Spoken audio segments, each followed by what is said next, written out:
Jannard ain't the snitch. It could be Vic. Put all these motherfuckers to a dye test.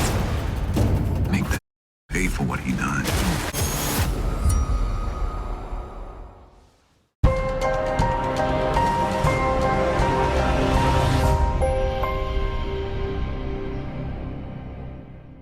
What's up, YouTube? It's your boy Mark Dark, and I'm back with another video. If you're new, if you love power, go ahead, hit that subscribe button, like the video, and leave your theories, comments, everything down below. Now tonight, we're going to be talking about Power Book 4 Force Season 2, Episode 9. This is my quick thoughts, early impressions. So down below, you guys let me know exactly how did this episode make you feel. Now, after watching the episode, all it did was make me more hyped up for this season finale. It was basically like a build up for a crazy, ending for season 2. Your boy Crown Vic was able to survive somehow, some way. But the way that it ended with Tommy finding out that Vic was the snitch, man, I can't wait to see it, y'all. And I know a lot of people was talking about how Tommy kind of knows it was Vic. He is smarter than that. And this is what I've been talking about. I'm going to ask you guys this question once again. Is Tommy making the best moves this season? I mean, as far as his game plan, he's been cool. But as far as that mentality that Tommy had in the OG Power, I told you guys, they had to dumb it down a little bit. Because that's exactly what it seems like. I mean, there's no way in the hell you telling me that you think Vic is cool. Now, Tommy expressed that to Diamond. He told him, look, Vic is cool. He took out a Fed right there in front of me. He also took out his pops. Basically, he felt like Vic was not the snitch.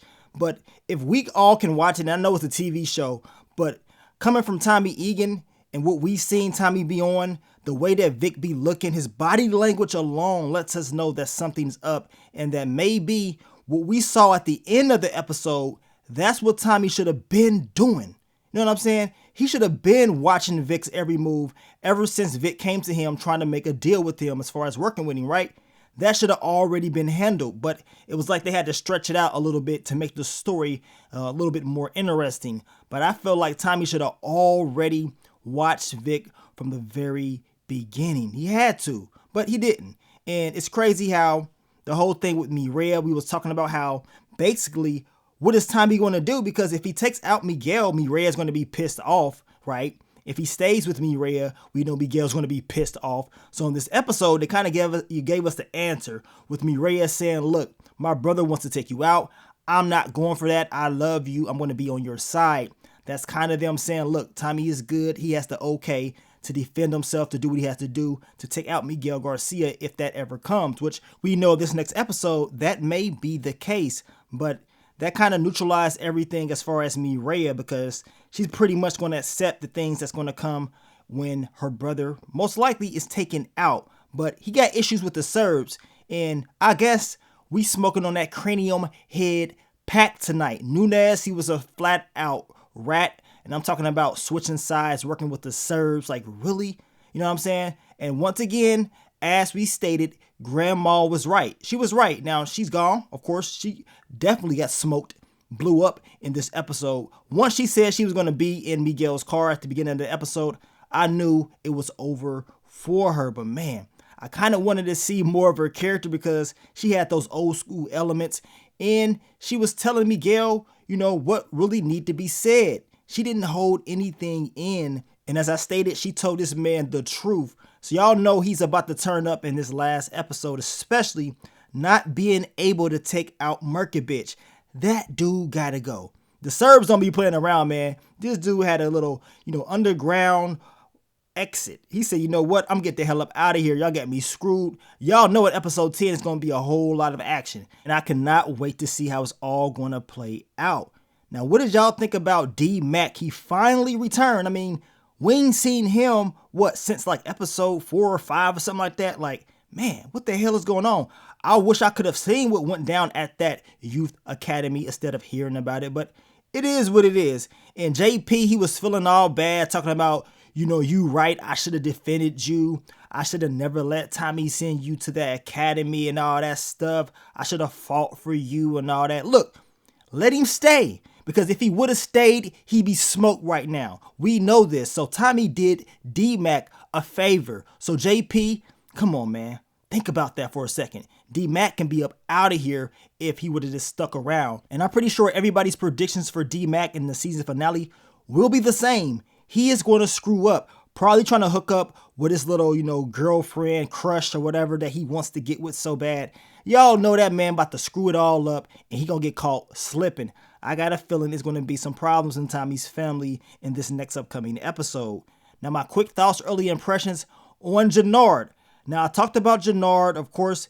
He is loyal to his brother no matter what. I already made the video about will Jenard stay loyal to Diamond or will he try to screw over Shanti? Well, in this episode, we saw Jenard and how he really felt. He wants to look out for his brother no matter what. He told Shanti that, Diamond can be trusted. We got to bring him in. He wants to continue the game plan to try to screw over Tommy at the end of this, which we know is not going to work. He was trying to, push Diamond, his mentality in a different direction, trying to get him to go up against Tommy, talking about we don't know all of his moves like that. I mean, he trying. I mean, I am glad that he finally stood up to Shanti. He did not allow her to just punk him out, and he expressed how he really felt. Well, we know all of this is going to backfire, in my opinion. I don't think it's going to work. Shanti, she's very eager, trying to take over, trying to make these moves. And her plotting and planning against Claudia and Tommy at the same time, it's not going to work. She is bound to screw up eventually. And speaking about your girl Claudia, in this episode, once again, she made proper adjustments. And since the whole thing with her pops, we saw a little bit of struggle from her. And now she's on her way to the top. She is made of connection with the Marquez cartel. We already know that's going to cause issues with Miguel Garcia and El Che. That's not going to go well, y'all. A war is about to pop off.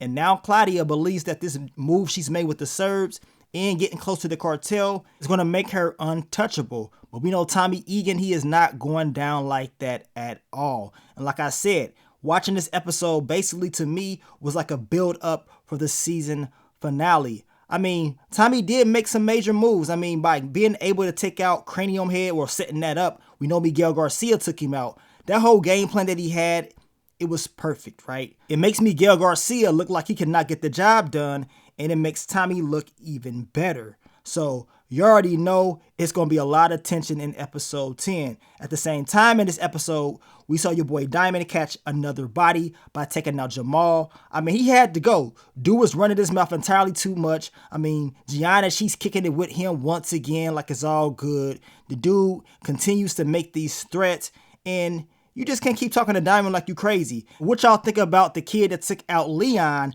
being the nephew of King Kilo? We know King Kilo. We saw him earlier on in the season. I believe he is played by Big Baby Davis. And y'all know they had to make that deal. And they cannot afford to screw that up. So now it seems like the guy that took out Leon is going to probably be untouchable, at least as of right now. So it is what it is. But I will be going more in detail on this episode later on in the day. So stay tuned for that recap. But I want to thank you guys once again for all the love, all the support, and I will catch y'all on the next one. But let me get up on out of here, man. It's your boy Mark Dark.